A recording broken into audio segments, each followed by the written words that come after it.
माननीय सदस्यगण,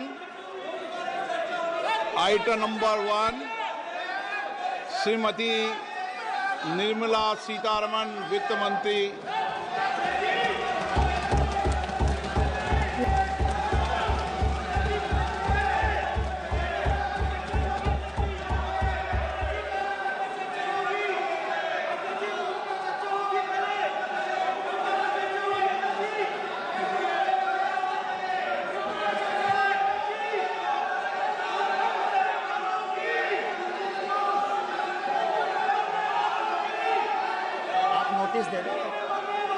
सदस्यगण, बजट के बाद राज्यपाल अभिभाषण में आपको पर्याप्त दूंगा। मेरा आपसे निवेदन है, नहीं माननीय अखिलेश जी, आपने संसद की मर्यादा को आप बना के रखें। कभी बजट भाषण के अंदर इस तरीके का नहीं हुआ, ये उचित नहीं है, ये उचित नहीं है। अखिलेश जी प्लीज, मैं आपको मौका दूंगा राज्यपाल अभिभाषण पे, प्लीज। नो, ये तरीका ठीक नहीं है। No,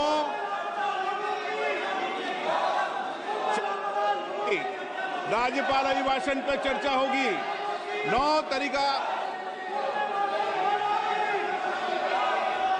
Honorable Speaker, I present the budget for 25-26. This budget continues our government's efforts to A. Accelerate growth, B. Secure inclusive development, C. Invigorate private sector investments, D. Uplift household sentiments, and E. Enhance spending power of India's rising middle class. Together, we embark on a journey to unlock our nation's tremendous potential for greater prosperity and global positioning under the leadership of Honorable Prime Minister Shri Narendra Modi. As we complete the first quarter of the 21st century, continuing geopolitical headwinds suggest lower global economic growth over the medium term. However, our aspiration for a Vikasit Bharat inspires us, and the transformative work we have done during our government's first 2 terms guides us to march forward resolutely. Our economy is the fastest growing among all major economies. Our development track record for the past 10 years and structural reforms have drawn global attention. Confidence in India's capability and potential has only grown in this period. We see the next 5 years as a unique opportunity to realize Sabka Vikas, stimulating balanced growth of all regions. The great Telugu poet and playwright Gurujada Apparao had said, "Deshamante matti kadoy, deshamante manushuloy," meaning a country is not just its soil, a country is its people. In line with this, for us, Vikasit Bharat encompasses zero poverty, 100% quality good school education, access to high quality, affordable and comprehensive health care, 100% skilled labor with meaningful employment, 70% women in economic activities, and farmers making our country the food basket of the world.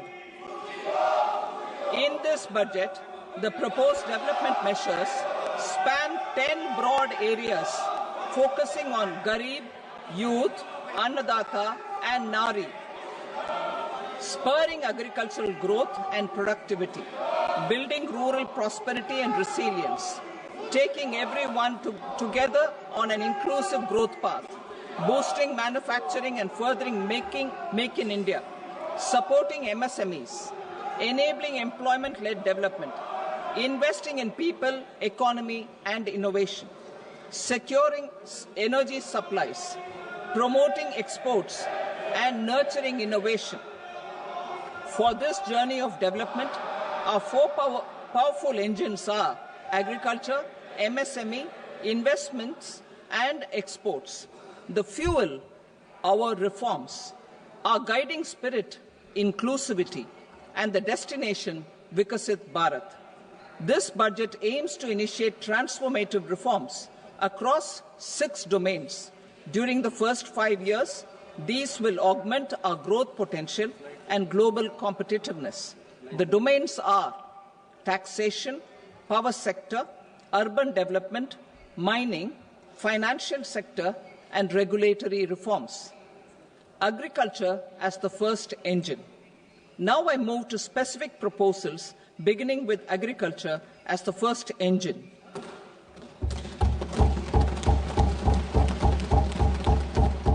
Prime Minister Dhan Dhanya Krishi Yojana, Developing Agri-Districts Program.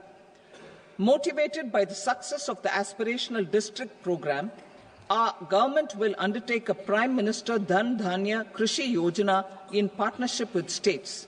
Through the convergence of existing schemes and specialized measures, the program will cover 100 districts with low productivity, moderate crop intensity, and below average credit parameters. It aims to 1. Enhance agricultural productivity, 2. Adopt crop diversification and sustainable agricultural practices, 3. Augment post-harvest storage at the panchayat and block level, 4. Improve irrigation facilities, and 5. Facilitate availability of long-term and short-term credit. This program is likely to help 1.7 crore farmers.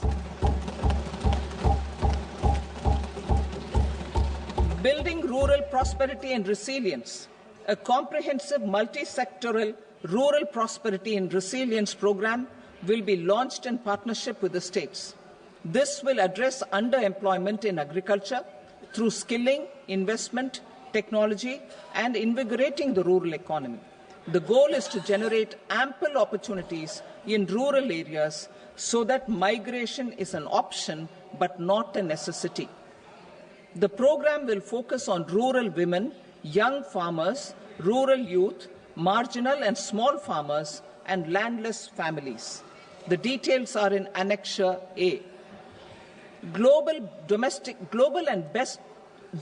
best practices will be incorporated, and appropriate technical and financial assistance will be sought from multilateral development banks. In Phase 1, 100 developing agri-districts will be covered. Atmanirbharta in pulses. Our government is implementing the National Mission for Edible Oilseed for achieving Atmanirbharta in edible oils. Our farmers have the capability to grow enough for our needs and more. 10 years ago, we made concerted efforts and succeeded in achieving near self-sufficiency in pulses. Farmers responded to the need by increasing the cultivated area by 50%, and government arranged for procurement and remunerative prices. Since then, with rising incomes and better affordability, our consumption of pulses has increased significantly. Our government will now launch a 6-year mission for Atmanirbharta in pulses with a special focus on Tuar, Urad and Masoor. Details are in Annexure B. Central agencies such as NAFED and NCCF will be ready to procure these 3 pulses as much as offered during the next 4 years from farmers who register with these agencies and enter into agreements. Comprehensive program for vegetables and fruits. It is encouraging that our people are increasingly becoming aware of their nutritional needs. It is a sign of a society becoming healthier. With rising income levels, the consumption of vegetables, fruits, and Sri Anna is increasing significantly. A comprehensive program to promote production, efficient supplies, processing, and remunerative prices for farmers will be launched in partnership with the states. Appropriate institutional mechanisms for implementation and participation of farmer producer organizations and cooperatives will be set up. Makhana board in Bihar.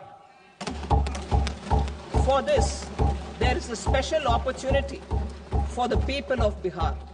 A Makhana board will be established in the state to improve production, processing, value addition, and marketing of Makhana. The people engaged in these activities will be organized into FPOs. The board will provide hand-holding and training support to Makhana farmers and will also work to ensure they receive the benefits of all relevant government schemes. A national mission on high-yielding seeds will be launched, aimed at 1. Strengthening research ecosystem, 2.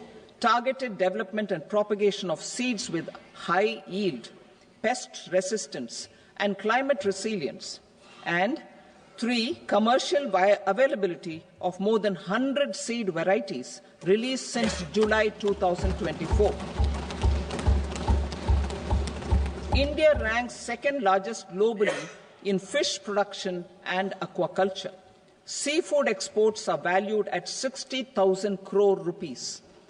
To unlock the untapped potential of the marine sector, our government will bring in an enabling framework for sustainable harnessing of fisheries from Indian exclusive economic zone and high seas, with a special focus on the Andaman and Nicobar and Lakshadweep Islands.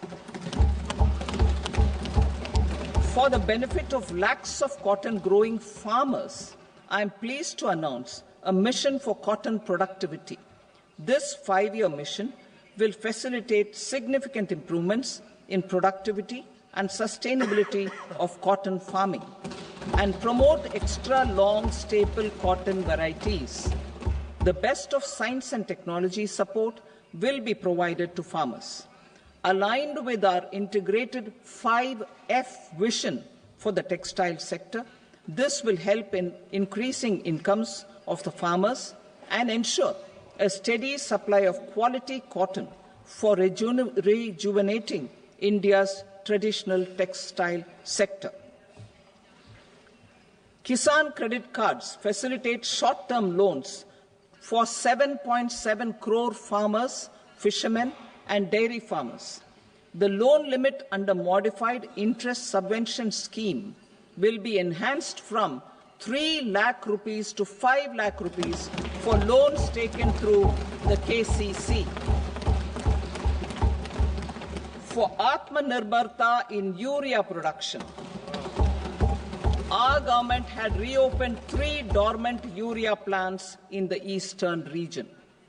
To further augment urea supply, a plant with annual capacity of 12.7 lakh metric tons will be set up at Namrup in Assam.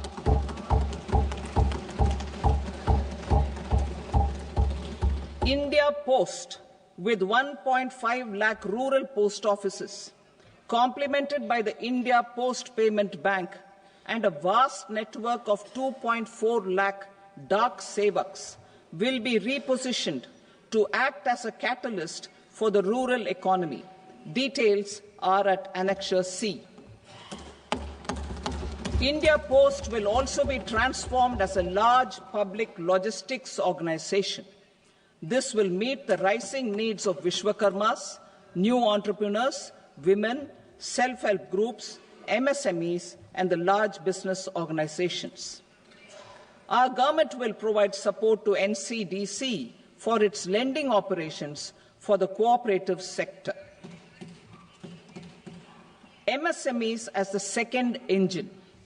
Now I move to MSMEs as the second engine, which encompasses manufacturing and services with a focus on MSMEs numbering 5.7 crores.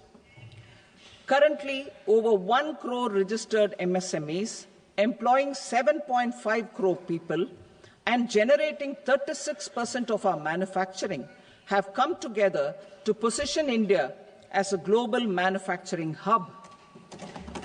With their quality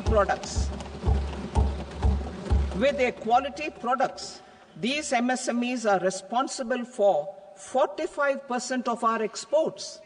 To help them achieve higher efficiencies of scale, technological upgradation, and better access to capital, the investment and turnover limits for classification of all MSMEs will be enhanced to 2.5 and 2 times respectively. This will give them the confidence to grow and generate employment for our youth. The details are given in Annexure D. To improve access to credit, the credit guarantee cover will be enhanced. First, for micro and small enterprises from 5 crore to 10 crore rupees, leading to additional credit of 1.5 lakh crores in the next 5 years. Second, for startups from 10 crore rupees to 20 crore rupees, with the guarantee fee being moderated to 1% for loans in 27 focus sectors which are important for Atmanirbhar Bharat. And for well-run exporter MSMEs, for term loans up to 20 crore rupees.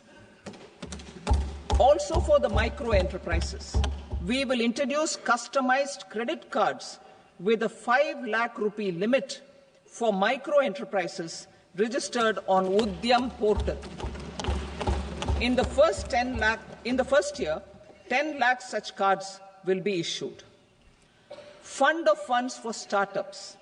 The Alternate Investment Fund, AIFs, for startups have received commitments of more than 91,000 crores rupees.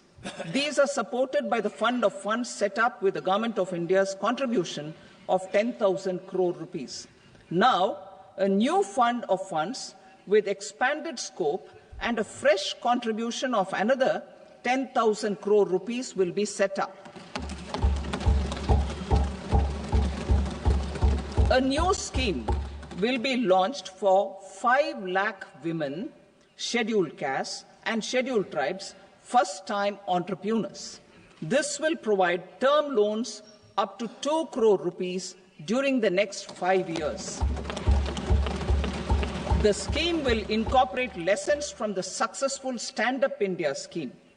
Online capacity building for entrepreneurship and managerial skills will also be organized. Measures for labor-intensive sectors. To promote employment and entrepreneurship opportunities in labor-intensive sectors, our government will undertake specific policy and facilitation measures. To enhance the productivity, quality, and competitiveness of India's footwear and leather sector, a focused product scheme will be implemented. The scheme will support design capacity, component manufacturing, and machinery required for production of non-leather quality footwear, besides the support for leather footwear and products. The scheme is expected to facilitate employment for 22 lakh persons, generate over 4 lakh crore rupees, and exports of over 1.1 lakh crore rupees. Measures for the toys sector. Building on the National Action Plan for Toys, we will implement a scheme to make India a global hub for toys. The scheme will focus on development of clusters, skills, and a manufacturing ecosystem that will create high-quality, unique, innovative, and sustainable toys that will represent the Made in India brand. Support for food processing. In line with our commitment towards Purvodaya, we will establish a National Institute of Food Technology, Entrepreneurship and Management in Bihar. The institute will provide a strong fillip to food processing activities in the entire eastern region. This will result in 1. Enhanced income for the farmers through value addition to their produce, and 2, skilling entrepreneurship and employment opportunities for the youth. Manufacturing mission, furthering Make in India. Our government will set up a national manufacturing mission covering small, medium and large industries for furthering Make in India by providing policy support, execution roadmaps, governance and monitoring framework for central ministries and states. Details are in Annexure E. Given our commitment to climate-friendly development, the mission will also support clean tech manufacturing. This will aim to improve domestic value addition and build our ecosystem for solar PV cells, EV batteries, motors and controllers, electrolyzers, wind turbines, very high voltage transmission equipment and grid-scale batteries. Investment as the third engine. Now I move to investment as the third engine, which encompasses investing in people, investing in the economy, and investing in innovation. Investing in people. Saksham Anganwadi and Poshan 2.0. Saksham Anganwadi and Poshan 2.0 program provides nutritional support to more than 8 crore children, 1 crore pregnant women and lactating mothers all over the country, and about 20 lakh adolescent girls in aspirational districts and the Northeast region. The cost norms for these nutritional support will be enhanced appropriately. Atal Tinkering Labs. 50,000 Atal Tinkering Labs will be set up in government schools in the next 5 years to cultivate the spirit of curiosity and innovation and foster a scientific temper among young minds. Broadband connectivity to government secondary schools and PHCs.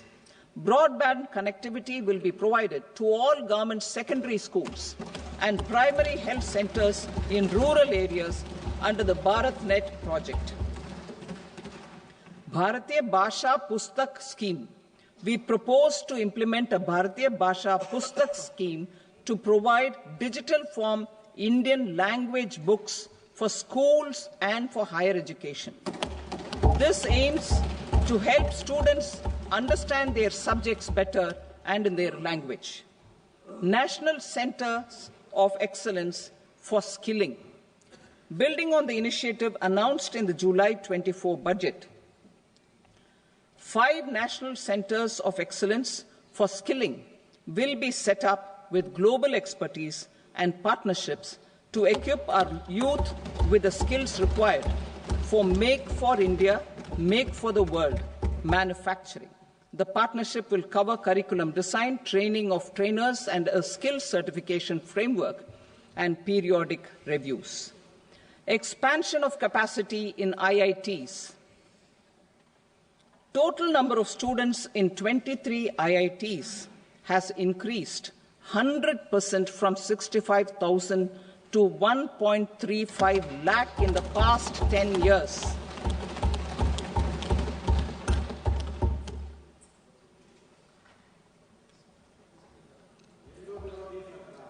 Additional infrastructure will be created in the 5 IITs started after 2014 to facilitate education for 6,500 more students.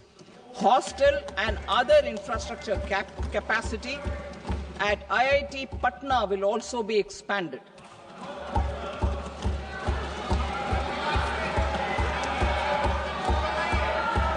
Center of Excellence.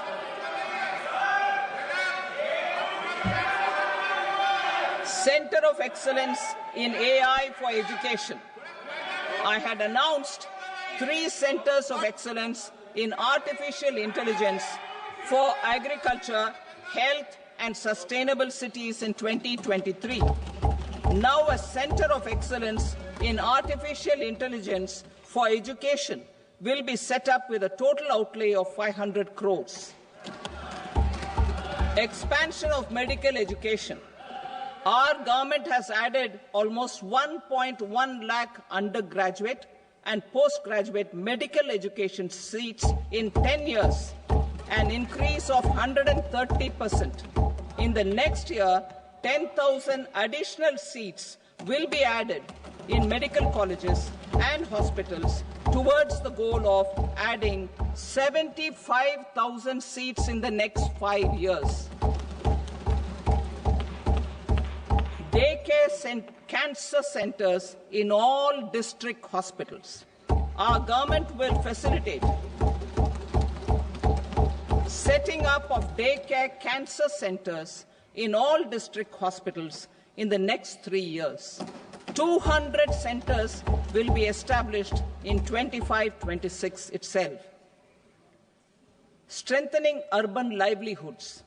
Our government has been giving priority to assisting urban poor and vulnerable groups.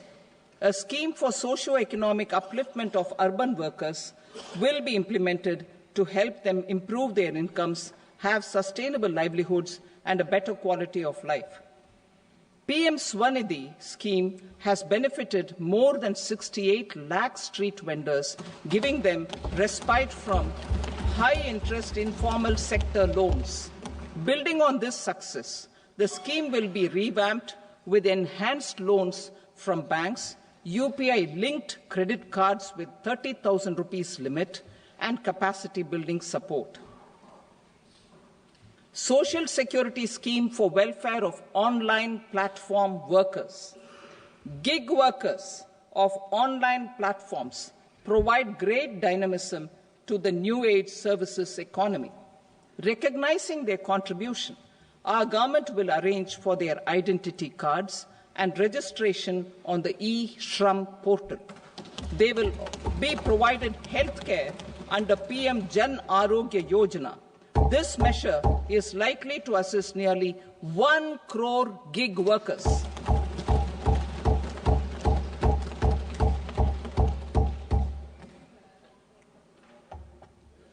Investing in the economy. Public-private partnership in infrastructure. Each infrastructure-related ministry will come up with a 3-year pipeline of projects that can be implemented in PPP mode. States will also be encouraged to do so and can seek support from the India Infrastructure Project Development Fund, which is a scheme to prepare PPP proposals. Support to states for infrastructure. An outlay of 1.5 lakh crore is proposed for the 50-year interest-free loans to states for capital expenditure and incentives for reforms.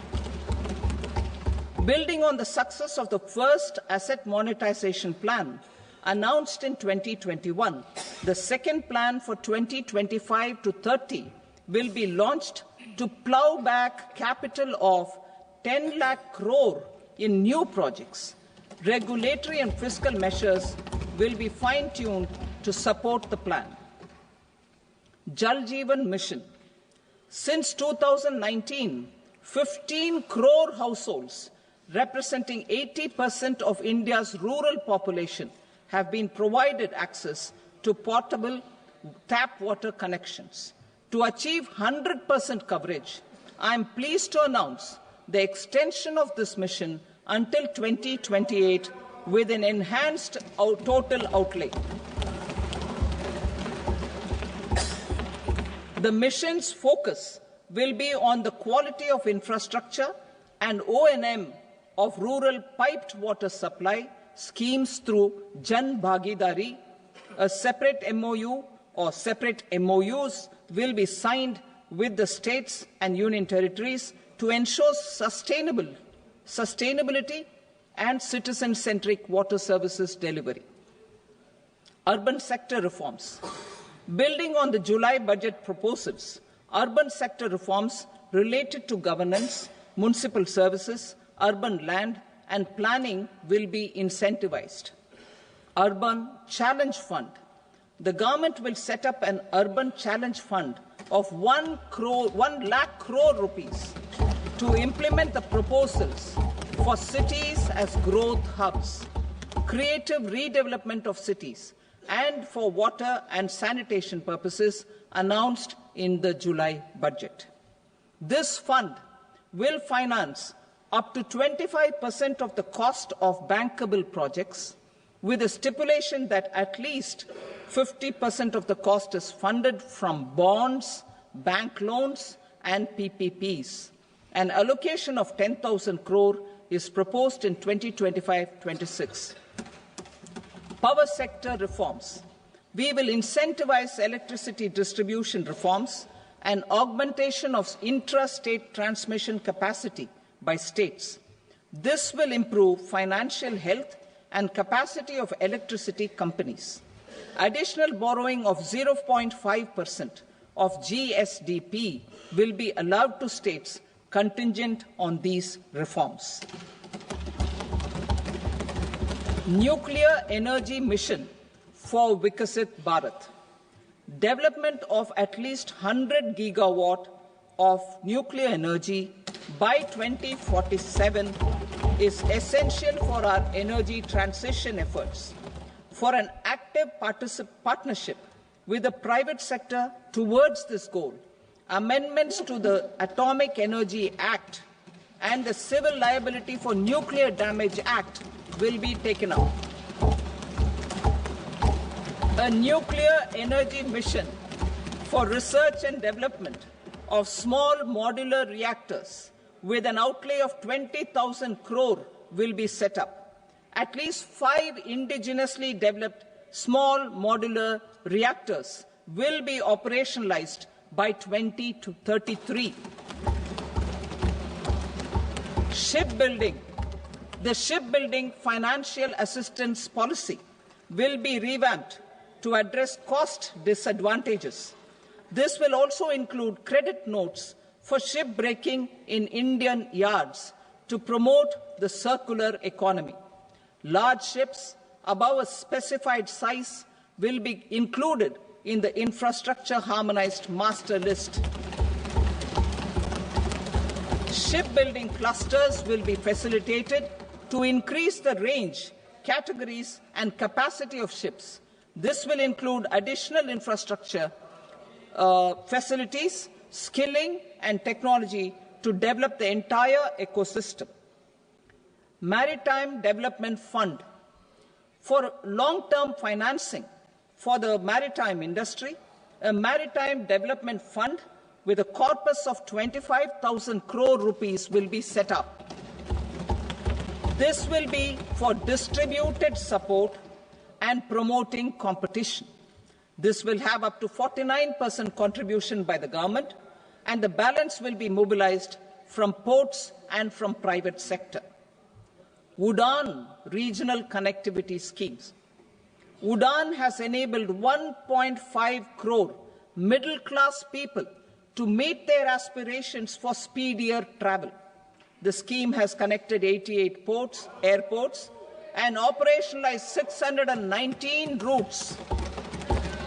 Inspired by that success, a modified UDAN scheme will be launched to enhance regional connectivity to 120 new destinations and carry 4 crore passengers in the next 10 years.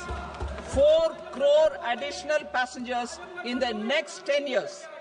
The scheme will also support helipads and smaller airports in hilly, aspirational, and northeast regional districts. Greenfield airports will be facilitated in Bihar to meet the future needs of the state. These will be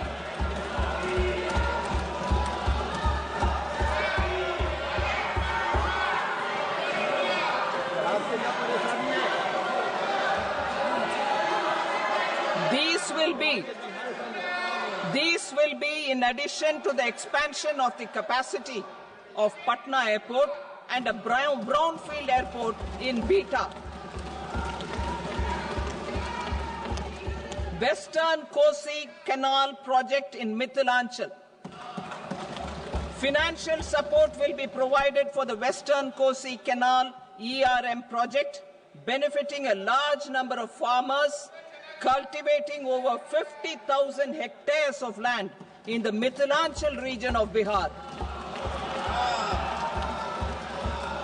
Mining sector reforms, including those for minor minerals, will be encouraged through sharing of best practices and institutions of a state mining index. A policy for recovery of critical minerals from tailings will be brought out. Under the special window for affordable and mid-income housing, SWAMI, 50,000 dwelling units in stressed housing projects have been completed and keys handed over to home buyers. Another 40,000 units will be completed in 2025, further helping middle-class families who were paying EMIs on loans taken for apartments while also paying rent for their current dwellings. Building on this success, SWAMI Fund 2 will be established as a blended finance facility with contribution from the government, banks and private investors. This fund of 15,000 crore rupees will aim for expeditious completion of another 1 lakh units. PM Gati Shakti data for private sector. For furthering PPPs and assisting the private sector in project planning, access to relevant data and maps from the PM Gati Shakti portal will be provided. Tourism for employment-led growth. Top 50 tourist destination sites in the country will be developed in partnership with states through a challenge mode. Land for building key infrastructure will have to be provided by the states. Hotels in these destinations will be included in the infrastructure harmonized list. The following measures will be taken for facilitating employment-led growth: organizing intensive skill development programs for our youth, including in institutes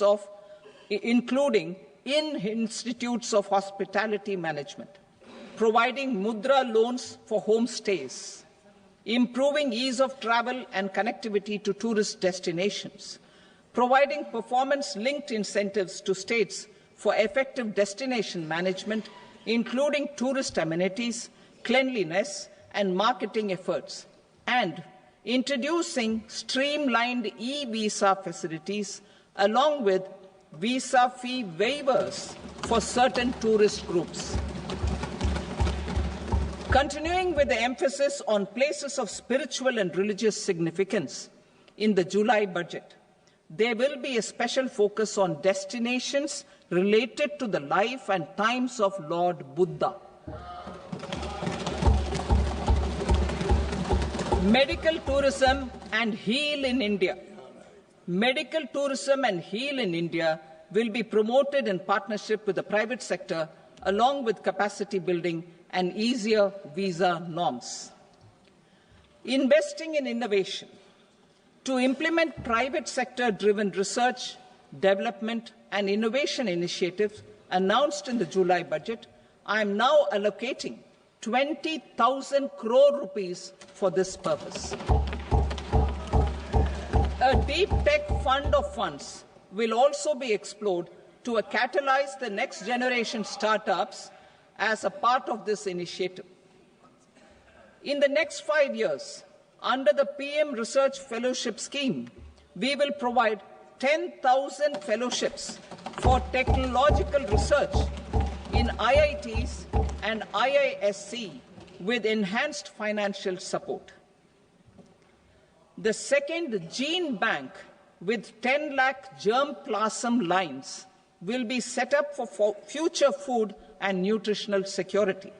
This will provide conservation support to both public and private sectors for genetic resources. We will start a national geospatial mission to develop foundational geospatial infrastructure and data.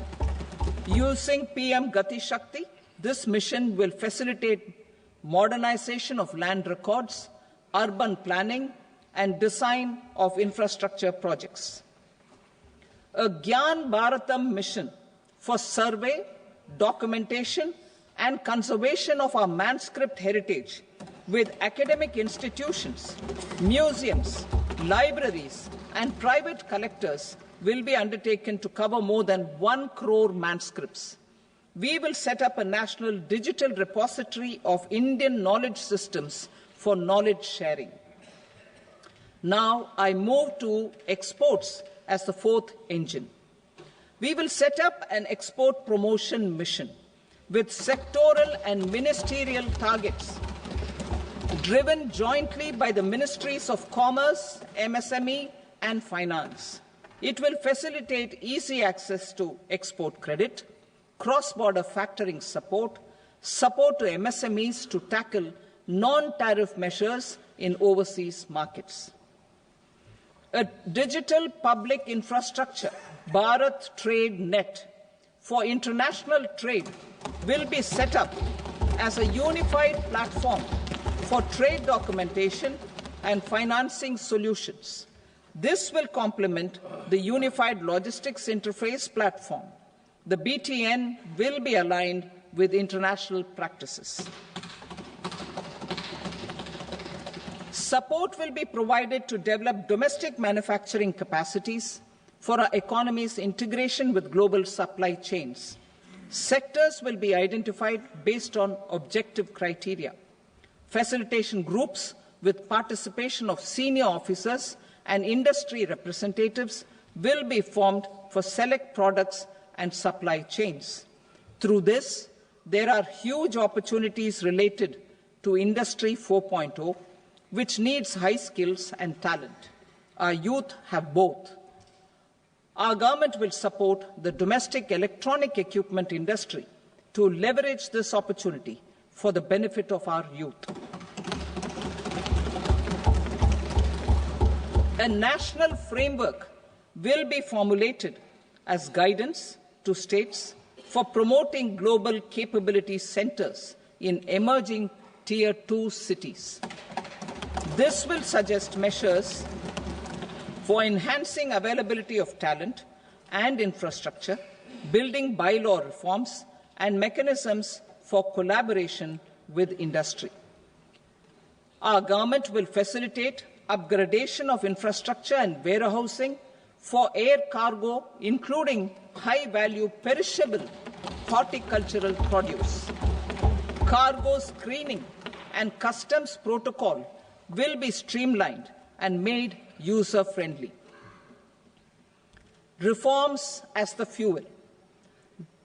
Over the past 10 years, our government has implemented several reforms for convenience of taxpayers, such as faceless assessment, 2, taxpayer charter, 3, faster returns, 4, almost 99% returns being on self-assessment, and 5, Vivad Se Vishwas scheme.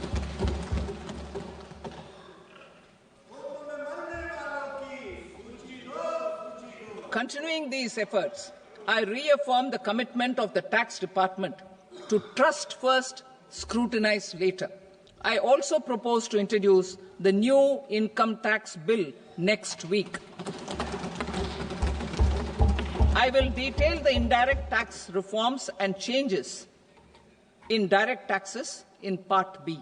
Financial sector reforms. The FDI limit for the insurance sector will be raised from 74 to 100%. This enhanced limit will be available for those companies which invest the entire premium in India. The current guardrails and conditionalities associated with foreign investment will be reviewed and simplified. The services of India Post Payment Bank will be deepened and expanded in rural areas. NABFID will set up a partial credit enhancement facility for corporate bonds for infrastructure. Public sector banks will develop Grameen Credit Score framework to serve the credit needs of SHG members and people in rural areas. A forum for regulatory coordination and development of pension products will be set up. To implement the earlier announcement on simplifying the KYC processes, the revamped Central KYC Registry will be rolled out in 2025. We will also implement a streamlined system for periodic updating. Requirements and procedures for speedy approval of company mergers will be rationalized. The scope for fast-track mergers will also be widened and the process made simpler. As proposed in the interim budget, we signed bilateral investment treaties with 2 countries in 2024 to encourage sustained foreign investment, and in the spirit of First Develop India, the current model BIT will be revamped and made more investor-friendly. In the last 10 years, in several aspects, including financial and non-financial, our government has demonstrated a steadfast commitment to ease of doing business. We are determined to ensure that our regulations must keep up with technological innovations and global policy developments. A light-touch regulatory framework based on principles and trust will unleash productivity and employment. Through this framework, we will update regulations that were made under old laws. To develop this modern, flexible, people-friendly and trust-based regulatory framework appropriate for the 21st century, I propose 4 specific measures. A high-level committee for regulatory reforms will be set up for a review of all non-financial sector regulations, certifications, licenses, and permissions. The committee will be expected to make recommendations within a year. The objective is to strengthen trust-based economic governance and take transformational measures to enhance ease of doing business, especially in matters of inspection and compliances. States will be encouraged to join in this endeavour. An investment friendliness index of states will be launched in 2025 to further the spirit of competitive, cooperative federalism. Under the Financial Stability and Development Council, a mechanism will be set up to evaluate impact of the current financial regulations and subsidiary instructions. It will also formulate a framework to enhance their responsiveness and development of the financial sector. In the Jan Vishwas Act 2023, more than 180 legal provisions were decriminalized. Our government will now bring up the Jan Vishwas Bill 2.0 to decriminalize more than 100 provisions in various laws. I now move to fiscal policy. In the July budget, I had committed to staying the course for fiscal consolidation. Our endeavour will be to keep the fiscal deficit each year such that central government debt remains on a declining path as a percentage of the GDP. The roadmap for the next 6 years has been detailed in the FRBM statement. Revised estimates for 2024-25. The revised estimate of the total receipts other than borrowings is 31.47 lakh crore rupees, of which the net tax receipts are 25.57 lakh crore rupees. The revised estimate of the total expenditure is 47.16 lakh crore rupees, of which the capital expenditure is about 10.18 lakh crore rupees. The revised estimate of the fiscal deficit is 4.8% of the GDP. Budget estimates for 25-26. Coming to 25-26, the total receipts other than borrowings and total expenditure are estimated at 34.96 lakh crore rupees and 50.65 lakh crore rupees respectively. The net tax receipts are estimated at 8.37 lakh crore rupees. The fiscal deficit is estimated to be 4.4% of GDP. To finance the fiscal deficit, the net market borrowings from dated securities are estimated at 11.54 lakh crore. The balance financing is expected to come from small savings and other sources. The gross market borrowings are estimated at 14.82 lakh crore rupees. I will now move to Part B. Indirect taxes. My proposals relating to customs aim to rationalize tariff structure and address duty inversion. These will also support domestic manufacturing and value addition, promote exports, facilitate trade, and provide relief to common people. Rationalization of customs tariff structure for industrial goods. As a part of comprehensive review of customs rate structure announced in July 2024 budget, I propose to 1. Remove 7 tariff rates. This is over and above the 7 tariff rates removed in 23-24 budget. After this, there will be only 8 remaining tariff rates, including 0 rate. 2. Apply appropriate cess to broadly maintain effective duty incidence, except on a few items where such incidence will reduce marginally. 3. Levy not more than 1 cess or surcharge. Therefore, I propose to exempt social welfare surcharge on 82 tariff lines that are subject to a cess. I shall now take up sector-specific proposals. To provide relief to patients, particularly those suffering from cancer, rare diseases, and other severe chronic diseases, I propose to add 36 life-saving drugs and medicines to the list of medicines fully exempted from basic custom duty.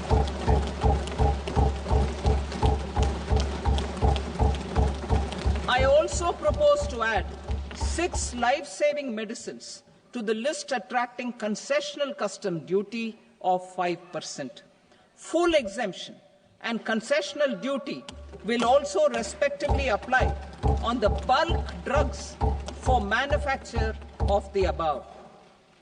Specified drugs and medicines under patient assistance programs run by the pharmaceutical companies are fully exempt from BCD, provided the medicines are supplied free of cost to the patients.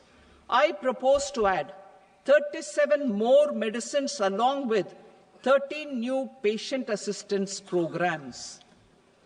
Support to domestic manufacturing and value addition. Critical minerals.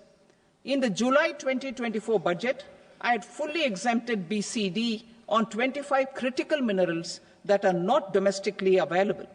I had also reduced BCD of 2 other such minerals to provide a major fillip to their processing, especially by MSMEs.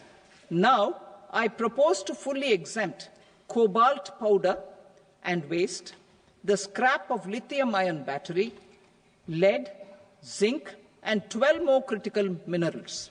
This will help secure the availability for manufacturing in India and promote more jobs for our youth. To promote domestic production of technical textile products such as agro-textiles, medical textiles, and geotextiles at competitive prices, I propose to add 2 more types of shuttle-less looms to the list of fully exempted textile machinery. I also propose to revise the BCD rate on knitted fabrics covered by 9 tariff lines from 10 or 20 to 20% or 115 rupees per kg, whichever is higher. Electronic goods. In line with our Make in India policy and to rectify inverted duty structure, I propose to increase the BCD on interactive flat panel display from 10% to 20% and reduce the BCD to 5% on open cell and other components. In 23-24 budget, for the manufacture of open cells of LCD, LED TVs, I had reduced the BCD on parts of open cells from 5% to 2.5%. To further boost the manufacture of such open cells, the BCD on these parts will now stand exempted. Lithium-ion battery. To the list of exempted capital goods, I propose to add 35 additional capital goods for EV battery manufacturing and 28 additional capital goods for mobile phone battery manufacturing. This will boost domestic manufacture of lithium-ion batteries, both for mobile phones and for electric vehicles. Shipping sector. Considering that shipbuilding has a long gestation period, I propose to continue the exemption of BCD on raw materials, components, consumables, or parts for the manufacture of ships for another 10 years.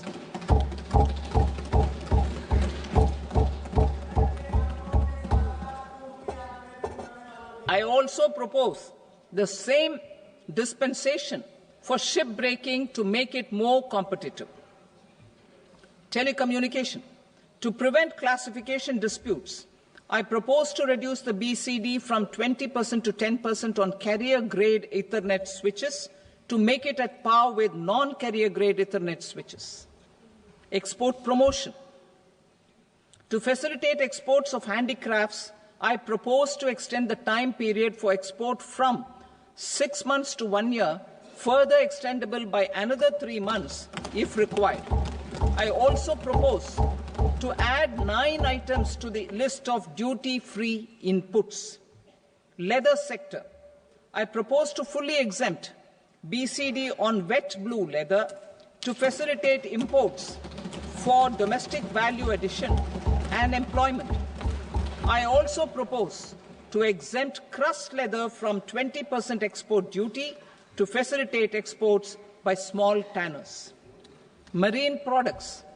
To enhance India's competitiveness in the global seafood market, I propose to reduce BCD from 30% to 5% on frozen fish paste, surimi, for manufacture and export of its analog products.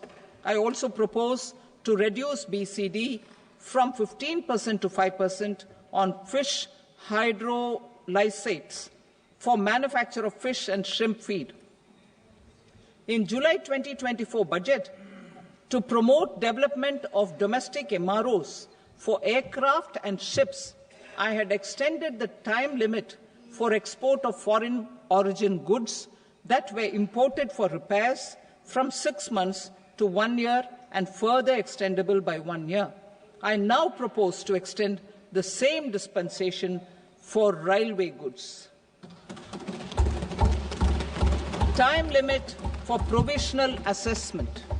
Presently, the Customs Act 1962 does not provide any time limit to finalize provisional assessments, leading to uncertainty and cost to trade. As a measure of promoting ease of doing business, I propose to fix a time limit of 2 years, extendable by a year, for finalizing the provisional assessment. I propose to introduce a new provision that will enable importers or exporters, after clearance of goods, to voluntarily declare material facts and pay duty with interest but without penalty.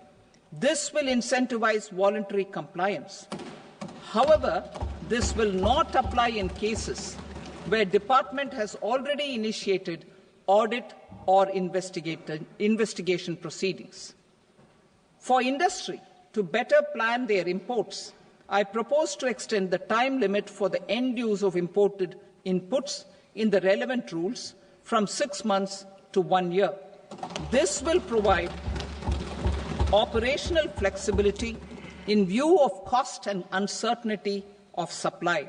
Further, such importers will now have to file only quarterly statements instead of a monthly statement.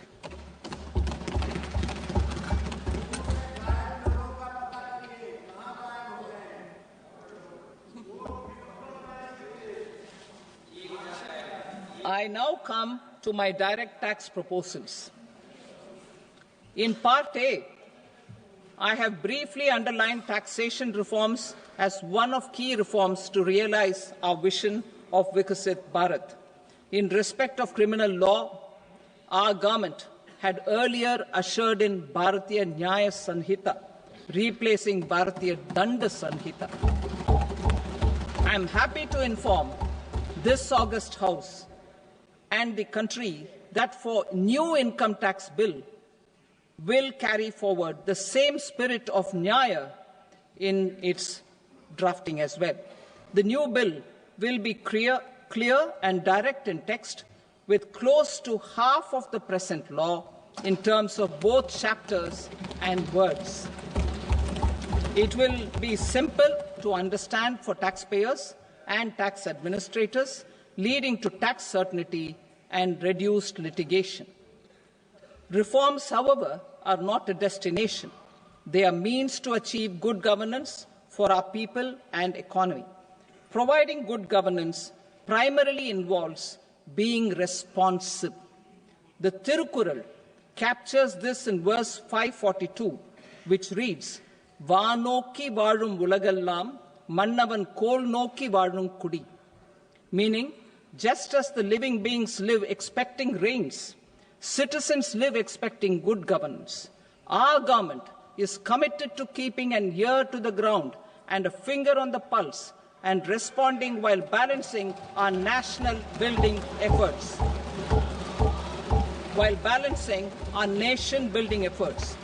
The following measures will detail just how our government will, under the guidance of PM Modi, has taken steps to understand and address.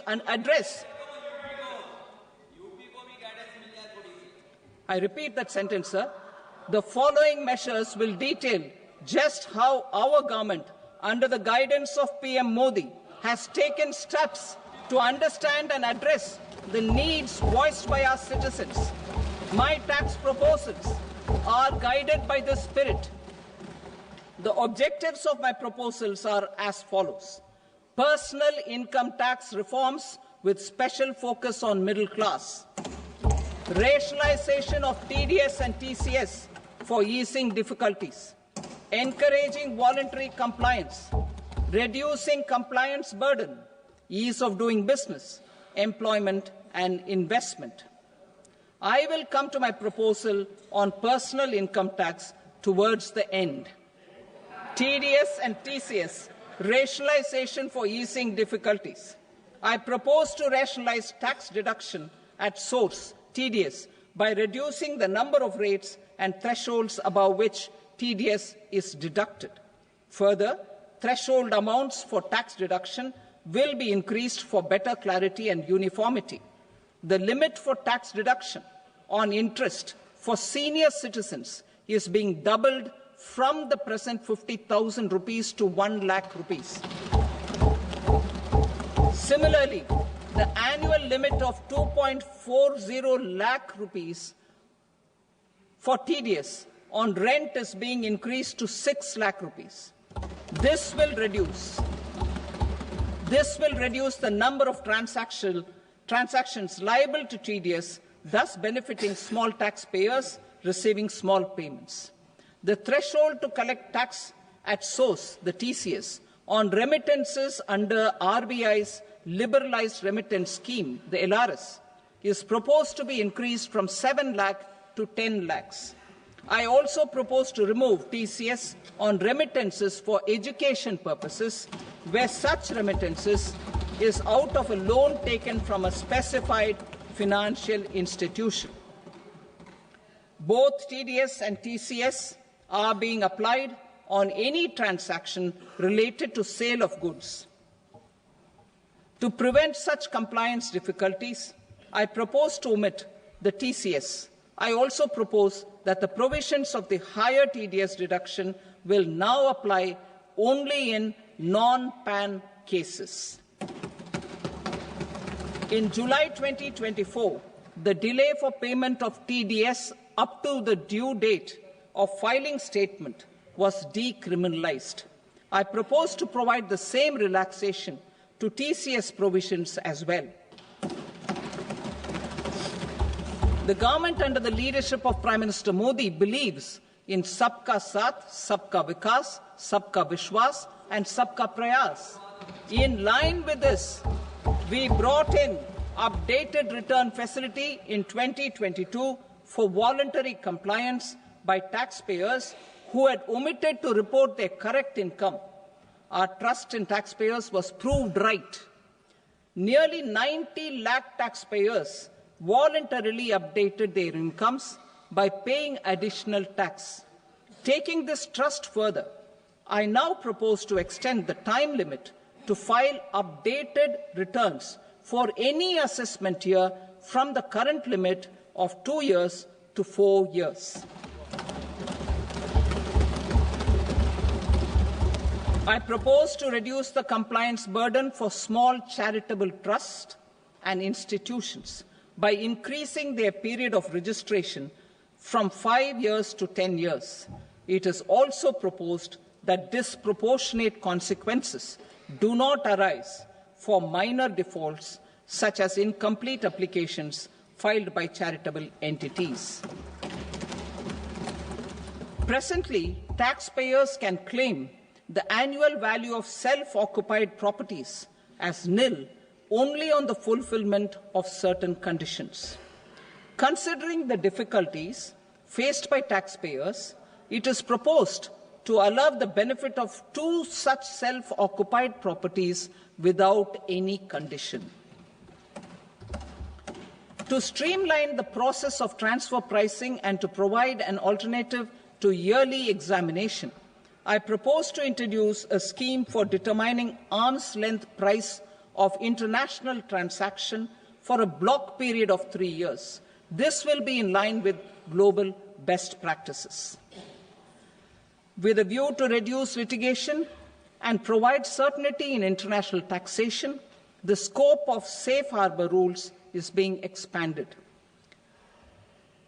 A number of senior and very senior citizens have very old national savings schemes accounts. As interest is no longer payable on such accounts, I propose to exempt withdrawals made from NSS by individuals on or after 29th August 2024. I am also proposing to allow similar treatment to NPS Vatsalya accounts as is available to normal NPS accounts subject to overall limits.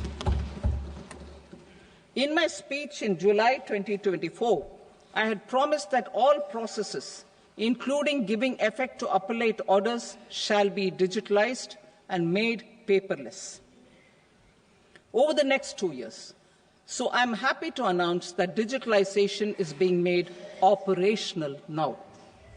In July 2024, we brought in the Vivad Se Vishwas scheme to resolve income tax disputes pending in appeal. The scheme has received a great response, with nearly 33,000 taxpayers having availed of the scheme to settle their disputes. I have a few proposals to promote investment and employment. It is proposed to provide a presumptive taxation regime for non-residents who provide services to a resident company that is establishing or operating an electronics manufacturing facility. I further propose to introduce a safe harbour for tax certainty for non-residents who store components for supply to specified electronics manufacturing units. Presently, the tonnage tax scheme is available only to sea-going ships. The benefits of existing tonnage tax scheme are proposed to be extended to inland vessels registered under the Indian Vessels Act 2021 to promote inland water transport in the country. Extension for incorporation of startups. We continue to support the Indian startup ecosystem. I propose to extend the period of incorporation by 5 years to allow the benefit available to startups which are incorporated before 1/4/2030. In order to attract and promote additional activities in the IFSC, I am inter alia proposing specific benefits to ship leasing units, insurance offices, and treasury centers of global companies which are set up in IFSC. Further, to claim benefits, the cut-off date for commencement in IFSC has also been extended by 5 years to 31/3/2030. Category 1 and Category 2 AIFs are undertaking investments in infrastructure and other such sectors. I propose to provide certainty of taxation to these entities on the gains from securities, to promote funding from sovereign wealth funds and pension funds to the infrastructure sector. I propose to extend the date of making an investment by 5 more years up to 31st March 2030.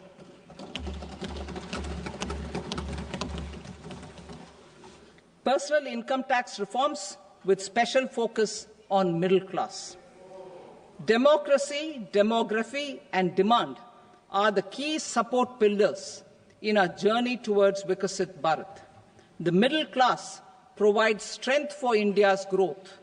This government, under the leadership of Prime Minister Modi, has always believed in the admirable energy and ability of the middle class in nation building. In recognition of their contribution,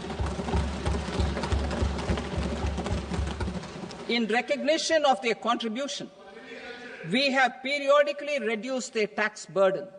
Right after 2014, the nil tax slab was raised to 2.5 lakhs of rupees, which was further raised to 5 lakh rupees in 2019 and to 7 lakh rupees in 2023. This is reflective of our government's trust on the middle-class taxpayers. I am now happy to announce that there will be no income tax payable up to income of 12 lakh rupees.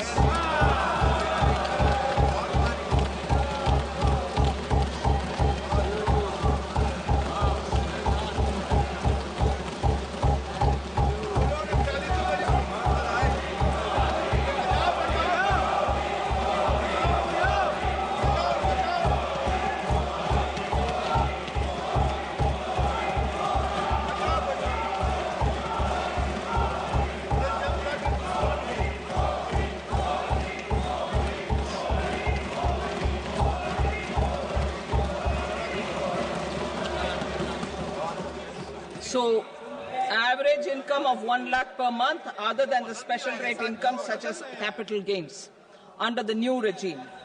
This limit will be 12.75 lakh for salaried taxpayers due to the standard deduction of 75,000.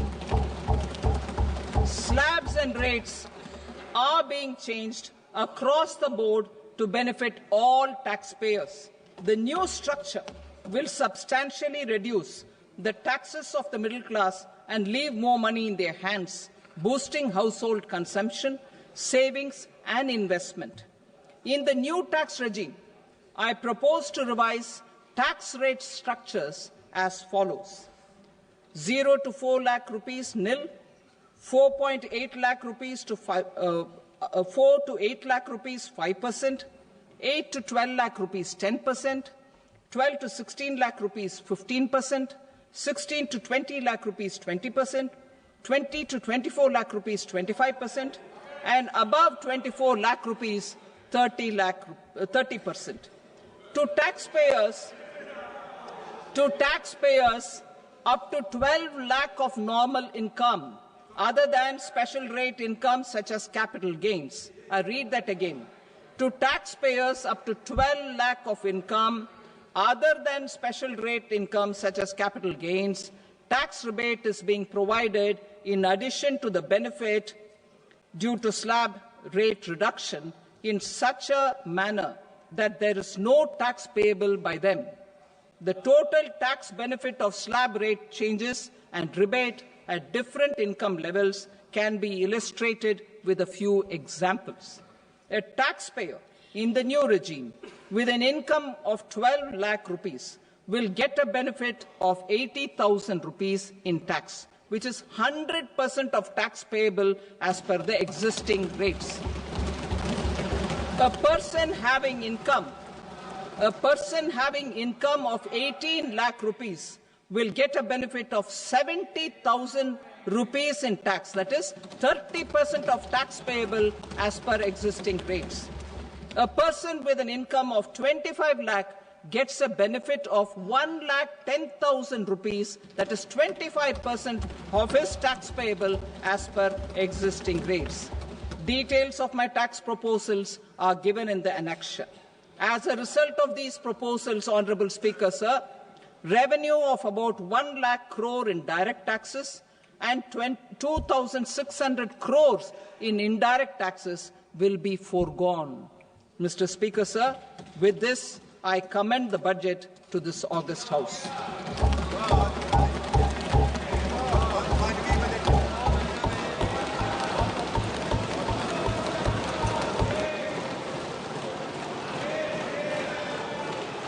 Item number 2, Srimati Nirmala Sitharaman. Sir, with your permission, I rise to lay on the table the following statements under Section 3(1) of the Fiscal Responsibility and Budget Management Act 2003, medium-term fiscal policy cum fiscal policy strategy statement and macroeconomic framework statement. Item number 3, Srimati Nirmala Sitharaman.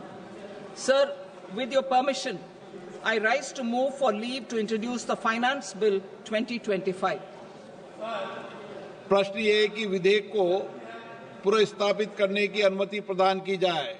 जो सदस्य इसके पक्ष में हाँ कहें, जो सदस्य विरोध में ना कहें। मेरे विचार में निर्णय हाँ वालों के पक्ष में हुआ, हाँ वालों के पक्ष में अनुमति प्रदान की जाती है। माननीय मंत्री जी, अब विधेयक को पुनर्स्थापित करें। Sir, I introduce the bill. Thank you. सभा की कार्रवाई सोमवार दिनांक 3 फरवरी 2025 को प्राप्त 11 बजे तक के लिए स्थगित की जाती है।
What is indirect tax? In the case of indirect tax, the burden of tax can be shifted by the taxpayer to someone else. Indirect tax has the effect of raising the price of the products on which they are imposed. Customs duty, central excise, service tax and value-added tax are examples of indirect tax.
What is Consolidated Fund? The Consolidated Fund is made up of all revenues and loans raised by the government. It also includes receipts from recoveries of loans granted by it. All government expenses are paid out of the Consolidated Fund. No amount can be withdrawn from this fund without Parliament's approval.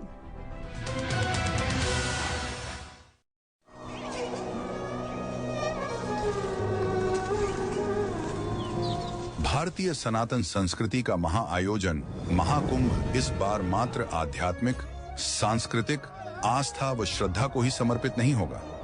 इस महाकुंभ इस बार विश्व देखेगा भारत की digital शक्ति, प्रबंधन शक्ति, पर्यावरण संरक्षण और लोक संस्कृति।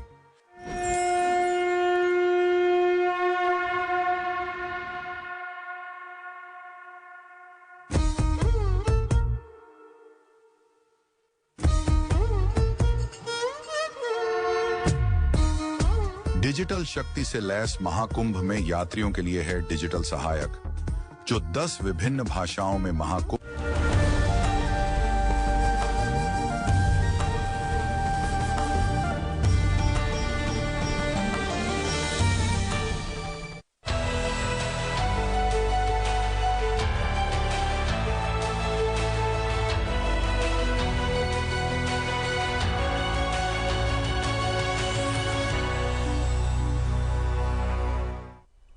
Good afternoon, viewers. Welcome to this post-budget analysis telecast on Sunset TV. I am Tina Jha. With me is my colleague Manoj Verma. So, Finance Minister Nirmala Sitharaman has presented the Union Budget for the year 2025-26 in Parliament, which was her 8th consecutive budget presentation, and in which she outlined the core priorities of Budget 2025, emphasizing 5 key objectives, which are driving economic growth, ensuring inclusive development, boosting private sector investment, strengthening household consumption, enhancing the spending power of India's expanding middle class. The Finance Minister said this budget aims at transformative reforms in 6 areas, which include taxation, financial sector, the power sector, urban development, mining, and regulatory reforms. Also aiming to stimulate economic expansion, enhance infrastructure, improve governance and promote sustainable development across multiple sectors. She reiterated that these remain central to the government's agenda. We'll be talking about some of these broad objectives that the government has outlined in greater detail with distinguished experts who are joining us on the program. I'm delighted to welcome in the studio Dr. Priyadarshi Dash, Associate Professor at Research and Information System for Developing Countries, New Delhi. And also joining us virtually is Professor M.K. Agarwal, Professor of Economics, Lucknow University. Manoj ji बिल्कुल जाहिर तौर पे जिस तरह के ऐलान किए गए हैं इस वित्त बजट में उसको लेकर अपेक्षा भी थी और वित्त मंत्री जी ने जो इनकम टैक्स को लेकर 12 लाख का जो ऐलान किया वो एक तरह से बड़ा तोहफा है। जाहिर सी बात है समावेशी विकास की बात है, विकास को कैसे गति दी जाए इस पे जोर दिया गया है बजट में, खासतौर से शिक्षा और स्वास्थ्य के जरिए एक आत्मनिर्भर भारत और साथ ही विकसित भारत का लक्ष्य ये फोकस है पूरे बजट का। लेकिन इसके अलग अलग पहलू हैं जिन पर हम चर्चा करेंगे, उन सभी पहलुओं से आपको अवगत कराने की कोशिश करेंगे जिनका उल्लेख वित्त मंत्री जी ने अपने बजट में किया है। टीना, Absolutely. So we'll get into the sector specific allocations, the kind of focus that the government has provided to the middle class, to different sectors as well. But before that, let me get in the first reaction from the guest we have with us in the studio. Professor, your first thoughts on this budget. How do you see it building up on the budget which was presented soon after the election 6 months ago? I think you are right. The finance minister presented the budget which sort of prepares the blueprint for the Viksit Bharat, and this is a continuation of the stand they have taken in the last 4-5 years to prepare the country to meet the emerging challenges of meeting sustainable development, making a smooth energy transition towards clean and other areas, solar energy and other areas. So if I see the budget, this sort of tells that story in a very deeper way compared to the past. This time you see that they have gone into the sectors, infrastructure sectors that are crucial to maintain economic growth. Ji. But at the same time, how to address the vulnerabilities that people are facing. We are growing, but we have price rises. By ensuring higher medical coverage, by bringing more life-saving drugs to the scheme, John Siddhi scheme and others. So there's a kind of blend of the growth objective with social security measures, taking into account the specific challenges faced by the manufacturing sectors, MSME sectors. So overall, the budget is more of a roadmap for the future India that we can visualize in the next 20-30 years. But of course, the immediate priority would be that people see that how the taxation reforms has happened. And it's a great relief for the people, at least up to 1 lakh of their income, they are not liable to pay any tax. Ji. So overall, it looks a balanced budget. So, it's a huge relief for the middle class, but that is one aspect, the taxation part that we'll come to in just a bit. Professor Agarwal, what would be some of the significant takeaways for you, particularly from this budget? Does it meet the expectations that all of us and the different sectors had from Finance Minister Nirmala Sitharaman? See, as far as expectation of different sectors, it is never completed. But whatever we discussed and whatever we aspired for the, taking the economy forward at very high pace, while taking all on board, that is the inclusive growth strategy, and pushing the economy forward, we believe that whatever we discussed in the morning, that came true. Whether it is for the middle class benefits, and in terms of middle class benefits, definitely it is the direct tax benefit. Other than that, there has been a procedural you can say smoothness that has been conducted. Senior citizens have been taken care of. Besides, if you are looking at the things through this, what has Nirmala Sitharaman has done is that is linking it with the growth strategy. It is not simply a dole out to the in terms of income tax. There have been indirect taxes also, whether it is the basic custom duty, etc. There has been a great relaxation.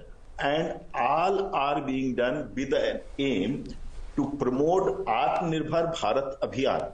For example, if custom duty has been relaxed on the cancer drugs or other drugs, so what is the objective? Objective is to promote drug manufacturing in India.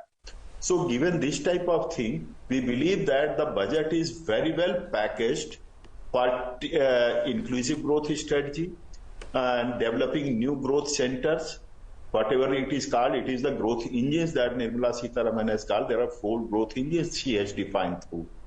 And then efficient production structure that has been highlighted very well in this budget. So that is the hallmark. And it is in continuity with the earlier budget, whether it is for the 24-25, or even earlier budget, or it is linked with the next 5 to 10 budgets. You will find that it is the base or the ground for the next 5 to 10 budgets. You can read out what is going to come for the next few budgets. So I believe it is highly growth centric, highly it is equity oriented, and highly it is for the new growth momentum to be generated in the economy. So I believe it is a great source of inspiration for the further budgets. जी बिल्कुल, देश की अर्थव्यवस्था को गति देने वाला budget है और जैसा निर्मला सीतारमण जी ने अपने बजट में कहा कि समावेशी विकास को गति देगा ये बजट, सबका ख्याल रखा गया है इस बजट में। एक तरह से कहा जाए कि सभी वर्गों को कुछ ना कुछ देने का कोशिश की है निर्मला जी ने। मैं प्रोफेसर साहब आपसे जानना चाहूंगा, क्योंकि बात हम और दूसरे पहलू पर भी करेंगे, लेकिन बात मैं करना चाहता हूं ग्रामीण अर्थव्यवस्था की, किसानों की, क्योंकि अगर देखिए चाहे मखाना बोर्ड के गठन की बात हो बिहार में, या कपास के किसान की चिंता हो, या किसान क्रेडिट कार्ड की बात हो, इन तमाम सेक्टर्स का निर्मला जी ने अपने बजट में ख्याल रखा है और अधिक से अधिक देने की कोशिश की है। क्योंकि यह बात सच है, क्योंकि हमारी जो कृषि है वो हमारी जीडीपी को ग्रोथ देने का काम करती है, उसे गति देने का काम करती है। आप कैसे देखते हैं इस पहलू को? नहीं, बिल्कुल आपकी बात से पूरी तरह से सहमत हूं, क्योंकि एग्रीकल्चर सेक्टर इसको एक रेसिडुअल सेक्टर के हिसाब से नहीं मानना चाहिए जी। हम ये नहीं बोल रहे कि एग्रीकल्चर को हमने कभी इम्पोर्टेंस नहीं दिया है, लेकिन कभी कभी ये मान लिया जाता है कि वहाँ पे डिपेंडेंस ज़्यादा है, शायद इसी तरह ही एग्रीकल्चर कंट्रीब्यूशन होगा। बट ये जो थोड़ा डीप थिंकिंग है इस बजट में, कॉटन बोर्ड, ये जो मखाना बोर्ड, ऐसा करके जो पोस्ट ऑफिस को एक ज़्यादा तो रोल दिया गया है, मुद्रा स्कीम, ये जो स्कीम को प्रमोट करने के लिए विश्वकर्मा जो सब है उनको, तो ये एक तरीके से एक सॉर्ट ऑफ मॉनिटरिंग का अप्रोच रखा गया है कि जो स्कीम सरकार लागू करती है वह सही तरीके से इम्प्लीमेंट होता है कि नहीं ग्राउंड में, और अगर कुछ गैप्स रह जाता है तो शायद ये पोस्ट ऑफिस का जो 2.5 लाख जो सेवक होंगे जी, उनके थ्रू ये इंफॉर्मेशन गैदर कर सकते हैं कि प्रोग्राम का सक्सेस का पैटर्न क्या है, ये सच में मदद करता है कि नहीं to generate self employment other things. उसको छोड़ के जो एमएसएमई और जो स्टार्टअप को जो बढ़ावा दिया गया है, जो क्रेडिट गारंटी के जरिए वो दिए रहे, वो भी एक पॉजिटिव सिग्नल है। अगर आप इकोनॉमिक सर्वे देखेंगे लास्ट जो पीछे प्रेजेंट किया गया कल, उसमें ये बोला गया है कि urban demand has slowed down, लेकिन रूरल डिमांड अभी भी काफी फेवरेबल है, जो जिसके वजह से अभी कंजप्शन, ओवरऑल कंजप्शन जो इंडियन इकोनॉमी में वो अच्छा है। तो रूरल सेक्टर का ये जो मोमेंटम है उसको मेरे ख्याल से बजट का जो ऑप्टिमिज्म जो क्रिएट किया गया है, खाली फाइनेंस दे देने से नहीं होगा, फाइनेंस का साथ जो इंसेंटिव का पैकेज करना था थोड़ा बहुत इसमें हुआ है, तो मेरे ख्याल से ये एक अच्छा दिशा दिखा रहा है। जी बिल्कुल टीना, जैसे देखा जाए कि दलहन के मामले में देश आत्मनिर्भर हो, दालों के मामले में देश आत्मनिर्भर हो, इस दिशा से भी एक 6 साल का मिशन शुरू करने की सरकार ने, वित्त मंत्री जी ने अपने बजट में घोषणा की है। टीना, You're right, Manoj. And since we're talking about agriculture, let me remind our viewers that in the budget that was presented soon after the elections in July, agriculture was among the top priorities in the list of 9 priorities that the government had announced. In this budget, we are seeing the consistent focus on the critical agriculture sector, which contributes significantly to the country's growth, also generates significant employment, very critical for the country's growth. Professor Agrawal, and towards agricultural focus, we're seeing a new scheme coming up, the Dhan Dhyan Krishi Yojana, which is going to cover 100 districts with low yields, modern crop intensity and below average credit parameters. Now, how do you see this strengthening our efforts, the existing efforts of the government towards increasing productivity and at the same time increasing resilience? See, this is the strategy. You know, those who were outside the, growth momentum of the nation or the economy, these were the outliers. Just look at it. These were the outliers, low productivity districts. Now they are being transformed into high productivity, high value addition crops. So that is the strategy, and this is, you can say, convergence. What we call in economics, it is the convergence moment, that is those who have been lagging, they are given a big push so that they are moving with high growth, so that they can come up with the mainstream growth momentum. And this is about it is not only in one state, it is across the states. Similarly, if you are looking, this is for the Atmanirbhar. So you will find many, objectives are being fulfilled through one stroke. That is, Atmanirbhar Bharat Abhiyan is being fulfilled. Similarly, if you are looking at the urea, you will find that it is being established in the eastern part of the country, so that we are Atmanirbhar in terms of urea supply to the farmers. Similarly, you will find that Kisan credit card, they are being recharged double. That is, instead of 3 lakh rupees, now it will be 6 lakh rupees. So credit flow has also been increased so that they don't feel any constraint with regard to the availability of funds for taking agriculture forward. So this is the way that this strategy is there, and you'll find the rural sector has been given a big push here. This is what we were discussing in the morning, that the economy is being pushed across the sectors, whether it is the agriculture sector, So what earlier we were thinking about, that agriculture is a lagging sector or a dependent sector. Now no more it is a dependent sector. The way Modi government is putting thrust on the agricultural sector, it will be a great propellant in the coming years. Already the growth rate, if you are looking through the economic survey for the current fiscal, you will find the growth rate is much higher after being higher in the earlier years also. So it will be a propellant for the overall economic growth rate, and that's why we are chasing a growth rate of 7% plus in the next few years. So that's why we should look with this perspective, and this is the strategy that rural income and farmers' income has to be doubled in the coming period very soon. जी बिल्कुल अग्रवाल साहब, मैं थोड़ा कृषि क्षेत्र से आगे बढ़ते हैं और एमएसएमई सेक्टर को जिस तरह से प्राथमिकता बजट में दी गई है और रोजगार को सृजन कैसे हो एमएसएमई सेक्टर के जरिए, इस पर खासा फोकस किया गया, काफी जोर दिया गया है। आप कैसे देखते हैं इस पहलू को? देखिए, इसमें सबसे बड़ा गिग वर्कर्स को अभी तक हम लोग अकाउंट फॉर नहीं कर रहे थे जी। अगर आप गिग वर्कर्स को देखते हैं तो एक बहुत बड़ा अर्बन वर्किंग क्लास डेवलप हो चुका है जो अपने दम पर काम कर रहा है। उनके लिए एक स्ट्रक्चरल डेवलपमेंट करना, उनका रजिस्ट्रेशन कराना और उनके सोशल सिक्योरिटी को ध्यान में रखने से क्या होगा, ये जो सेक्टर इमर्ज किया है करोड़ों लोगों का, तो मुझे लगता है कि आने वाले समय में ये सेक्टर बहुत बड़ा काम करेगा। अपने ऊपर काम करने के, यानी सेल्फ एम्प्लॉयड सेक्टर है और जिसमें गवर्नमेंट का इन्वॉल्वमेंट बहुत ज्यादा नहीं है, इन्वेस्टमेंट बहुत ज्यादा नहीं है, लेकिन अगर हम उनकी सोशल सिक्योरिटी को भी ध्यान में रख करके चलते हैं तो मुझे लगता है एक ये बड़ा बूस्ट हो रहा है। दूसरा, जैसे बात आ रही है कि एमएसएमई सेक्टर को, और इसमें एक विशेष रूप से ध्यान दीजिए, जिस सेक्टर को अभी तक हम लोग सुनते नहीं थे, अभी 2-4 वर्षों से सुनना शुरू किया है, टॉयज को लेकर के जो एक अलग बोर्ड गठित हो रहा है। भारत की अगर डेमोग्राफी को आप देखते हैं और विश्व स्तर पर प्रधानमंत्री जी का जो इस पर फोकस है, इस पर फोकस ठीक वैसे ही है जैसे स्टार्टअप पर है प्रधानमंत्री जी का। आप देखेंगे एक बहुत बड़ा इमर्जिंग सेक्टर टॉयज बन रहा है MSME sector.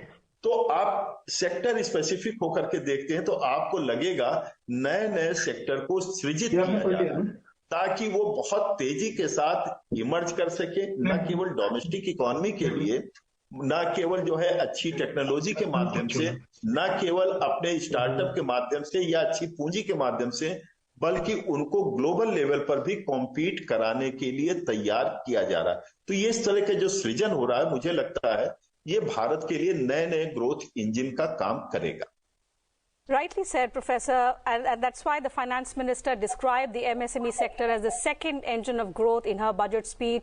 She said through the measures that she's announced today, the focus is on the 5.7 crore MSMEs, which include over 1 crore registered businesses, employing 75 crore people and contributing 36% to India's manufacturing. The MSMEs, remember, play a very crucial role in positioning India as a global manufacturing hub and accounting for 45% of the nation's exports as on date. Professor Dash, how significant are the measures that the Finance Minister announced for the MSME sector in her budget? Yeah, I mean, as I said, the credit guarantee cover by increasing from 5 crore to 10 crore, and for the startups from 10 crore to 20 crore. And then a specific incentive for those who are exporting MSMEs. So this is kind of not giving incentive in a blanket way, but rather targeting the incentives the way it works. Like those who are exporting MSMEs, to giving them additional incentives so that they could sort of focus on what are the marketing strategies they need, how sort of product development efforts they should do. If you compare that with the overall manufacturing ambition, by creating national manufacturing mission, and then thinking about skilling, and then expanding the capacity of IITs and others, so overall it's a mix of promoting the industry, preparing the people to sort of work in those sectors, and at the same time extending social security to the digital platform workers, gig workers. So all together, the industry push that they give in the third pillar, like investment as the engine, overall it looks quite impressive in terms of the intent of the budget. Now everything will boils down to the implementing ministries, that how do they target those implementation and see that this actually works, because manufacturing is the subject matter of discussion now. Despite of so much of policy announcement, made in India, make in India and other things, this PLI scheme, we have not been able to give the result which would sort of impress everybody that yes, we have done something. Sure. Before we proceed and discuss another sector, let me welcome on the program Professor Charan Singh, CEO, eGrow Foundation. Professor, glad to have you with us on this telecast. Your first reaction, sir, on this budget, which is in a way building up all the measures, all the announcements that the government had made back in July 2024.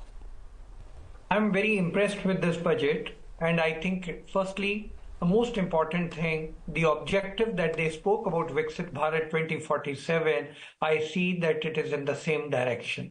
That is something very important. Secondly, I see continuity. In the last budget, the finance minister had spoken about youth, women, farmers, poor people. That continuity is there. The third, the FM has pointedly spoken about the fiscal policy, about the financial sector policy. I'm very impressed because the budget is a tool of a fiscal policy, and so much of emphasis directly being given to both is very impressive. I'm also very impressed. We all knew in the last few months there's a big problem coming up on consumption, and we were all saying that the middle class needs to be now supported. For the categories for which policies and the budget has been announced, you would notice that the emphasis on the middle class has improved significantly. Consequent to that story on the middle class, the tax reforms, firstly, the ones which are being announced to be presented in the parliament next week, as well as the tax rates which have been announced today, specifically on senior citizens, and tax exemption for incomes less than 12 lakhs, I think is path-breaking. So the middle class has been catered to, and that means this government listens and they analyze, and whatever is possible, then they accommodate. With tax buoyancy taking place, little headroom available, I think the budget has done great justice to the objective of the middle class.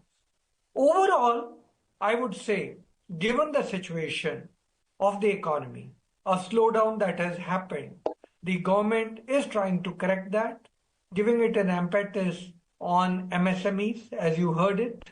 They have also been talking about female labor force participation, daycare centers and what all, that's going to happen, as well as industry. The last point I would like to mention in this is the trust factor. The trust factor is being emphasized, and I'm very happy with that, because in case you have trust on the private sector, then you can invite the private sector to shoulder work in Viksit Bharat March. Otherwise, for the public sector, yes, you can crowd in investment, capital expenditure can increase, which has increased. The fiscal deficit is in control, so rating agencies must be happy. The exchange rate will be in control. All that is being done. But the trust that is being now inspired through the private sector, I think is very, very good. So I'm very impressed. Professor चरण सिंह जी, मैं आपसे समझना चाहता हूं, क्योंकि income tax में जो 12 लाख तक की छूट का ऐलान किया गया है, जाहिर तौर पर इसकी उम्मीद एक बड़े वर्ग को थी। इस पहलू को आप कैसे देखते हैं, और हमें विस्तार से बताएं कि इसका क्या प्रभाव पड़ेगा इकोनॉमी पर, लोगों के जीवन पर, क्योंकि एक वर्ग है देश में जो पिछले 10 साल में गरीबी रेखा से ऊपर उठा है। एक नया मध्यम वर्ग ऐसा है जो देश की अर्थव्यवस्था को गति दे सकता है, जिसकी तरफ सरकार बार बार इशारा कर रही है। आप कैसे देखते हैं इस पहलू को? देखिए, जो हमारा मध्य वर्ग है, ये कुछ वर्षों से आप जानते ही हैं, कुछ इन्फ्लेशन की मार थी और कुछ एम्प्लॉयमेंट का भी जोर था, अनएम्प्लॉयमेंट का, बेरोजगारी का आपने आंकड़ा देखा है। कल इकोनॉमिक सर्वे में आया है कि 6% से 3% पर आ गया है। इसका मतलब वहां पर भी, उस पहलू पे भी थोड़ा काम किया गया है। लोग रोजगार उनको मिल रहा है। पर क्योंकि थोड़ी बहुत इन्फ्लेशन थी तो वो आपकी जो अर्निंग होती है, जो कमाई होती है, उसकी वैल्यू गिरती जाती है। एक बात आपने देखा होगा और कुछ लोगों ने और हम सब लोगों ने, कुछ चीजें ऐसी हैं जो कंज्यूम करनी बंद कर दी थी। और तो और पीछे रह गया, जो जीवन बीमा है या जो लाइफ इंश्योरेंस है वो लोग नहीं देते हैं, क्योंकि अगर पहली कटौती करते हैं तो वहां करते हैं। उन तरीके से एक स्ट्रेस दिख रहा था कि जो मध्यम वर्ग के लोग हैं वो थोड़ा अपना खरीदा खरादी में कमी कर रहे हैं, या कुछ चीजों में ऐसे दिख रहा है कि उन पे प्रेशर बढ़ रहा है। जबकि इन्फ्लेशन बढ़ रहा था, कीमतें बढ़ रही थी, आपकी आय में उस तरीके से कुछ कटौती होती जा रही थी, इरोजन हो रही थी, बच्चों की पढ़ाई का खर्चा, मेडिकल का खर्चा, ये सब बढ़ रहे हैं। अब आप क्या कर सकते हैं? तो जिस तरीके वित्त मंत्री ने आज सीधा 12 लाख पे कह दिया कि आपको टैक्स देने की जरूरत नहीं है, और स्टैंडर्ड डिडक्शन 75,000 का, इसका मतलब 12,75,000 तक टैक्स देने की जरूरत नहीं है। ये मध्य वर्ग के लोग, कुछ तो जैसे आपने कहा कि लो इनकम ग्रुप से या पॉवर्टी रेखा से ऊपर आ रहे थे, पर कुछ जो ऐसे थे जिनको एम्प्लॉयमेंट का चैलेंज आ रहा था या इन्फ्लेशन का चैलेंज आ रहा था, उस मध्य वर्ग के जो लोग हैं उनके हाथ में भी कैश ज्यादा आ गए। तो जब उन्होंने कहा कि अब टैक्स स्लैब्स में भी उन्होंने चेंजेस किया है, पर उन्होंने जो अपने कैलकुलेशन बताया कि जो एंट्री लेवल पे या मिडिल इनकम ग्रुप है उनका इस 12 लाख तक लिमिट ले जाने से 80,000 रुपए का उनको जैसे हाथ में फायदा हो गया। 80,000 का मतलब आप देख लीजिए कि करीब 6-6,500 रुपया हर महीने का उनका हाथ खुल जाएगा। वो कहाँ जाएगा पैसा? वो खर्च होगा। जब पैसा खर्च होगा, जिन चीजों को रोक के रखा हुआ था, जब पैसा खर्च होगा डिमांड बढ़ेगी, डिमांड बढ़ेगी तो उससे मैन्युफैक्चरिंग बढ़ेगी, उससे एक साइकिल शुरू हो जाएगा अर्थव्यवस्था में। मैन्युफैक्चरिंग बढ़ेगी, कुछ ट्रेडिंग बढ़ेगी। तो जो पिछले सेकेंड क्वार्टर में 5.4% ग्रोथ आया था, जो हमारे अनुमान से काफी कम था, उस अनुमान के कारण कंजम्पशन के प्रेशर दिख रहा था, उसको इन्होंने रेक्टिफाई किया है। इसलिए मैं कहता हूं कि ये लोग विश्लेषण करते हैं, बात सुनते हैं ये सरकार, और उसके बाद एक उपाय निकालते हैं। मेरी राय में ये उपाय ठीक निकाला है। इससे कंजम्पशन भी बढ़ेगी, लोगों के हाथ में पैसा भी आएगा, इकोनॉमी का साइकिल दोबारा शुरू होना शुरू हो जाएगा। मेरी राय में ये कदम बहुत अच्छा हुआ है। और जो लिमिट इन्होंने 12 लाख पे रखी है वो भी बड़ी अच्छी लिमिट रखी है। आप कह सकते थे 6 से 9 कर सकते थे जी, 6 से 10 कर सकते थे, पर जिस तरीके इन्होंने लिमिट रखी है उसका बड़ा अनुमान लगा के रखी है कि 80,000 रुपए का फायदा एक पुरुष महिला को मिल जाएगा जो कमा रहे हैं। उससे इकॉनमी को कितना फायदा होगा? तो मैडम ने, एफएम ने, ऑनरेबल एफएम ने कहा कि ये सारी जो हम लोग इनकम टैक्स पे रियायतें दे रहे हैं उसका हम लोगों को कितना एक चोट पड़ रही है। पर क्योंकि टैक्स बॉयंसी है, जीएसटी का रेट अच्छी रफ्तार से आगे बढ़ रहा है, हम लोग इसको अफोर्ड कर पाए हैं। You're right, Professor. So while you know that increased income tax exemption, Professor Dash, provides a massive welcome relief to the middle class who is rejoicing, the markets have turned red to this kind of announcement. What are the implications that you see in the coming days of this measure, which benefits the middle class, and they had been anticipating, demanding this from the finance minister, but on the government's purse, on the markets? See, I think we have to see it holistically. On the fiscal front, the macroeconomic management has been good, as she reiterated in the budget, that the fiscal consolidation will continue. But if you see the media coverage in the last, on the run-up to the budget, there have been a few concerns as well, that the wage has not grown the way it should have increased. I'm not going into the statistics, whoever has written, that may be subject to methodology and data they have used. Urban demand has gone down. Yes. So the multiplier role that the consumption demand that will play in fueling growth, along with capex, it is going to happen, as Dr. Singh mentioned. But the whole thing would depend on how are they sort of managing the burden on the exchequer. The burden on the exchequer is that the pay commission has been announced.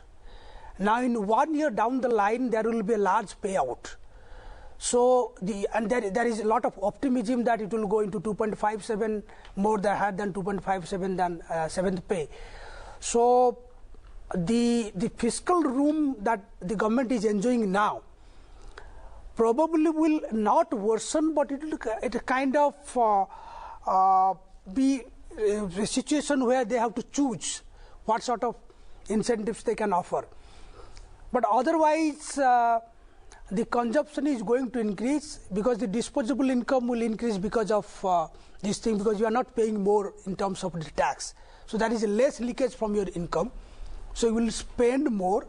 Capex is generating more income anyway because that is project expenditure and building of infrastructure. So overall, it looks quite favorable on the consumption side. So investment and the consumption, the two critical enablers of the economy, for the time being looks quite favorable. Now, how the global uncertainty will play out, how will be the response of the Trump administration to some of the things that the Trump administration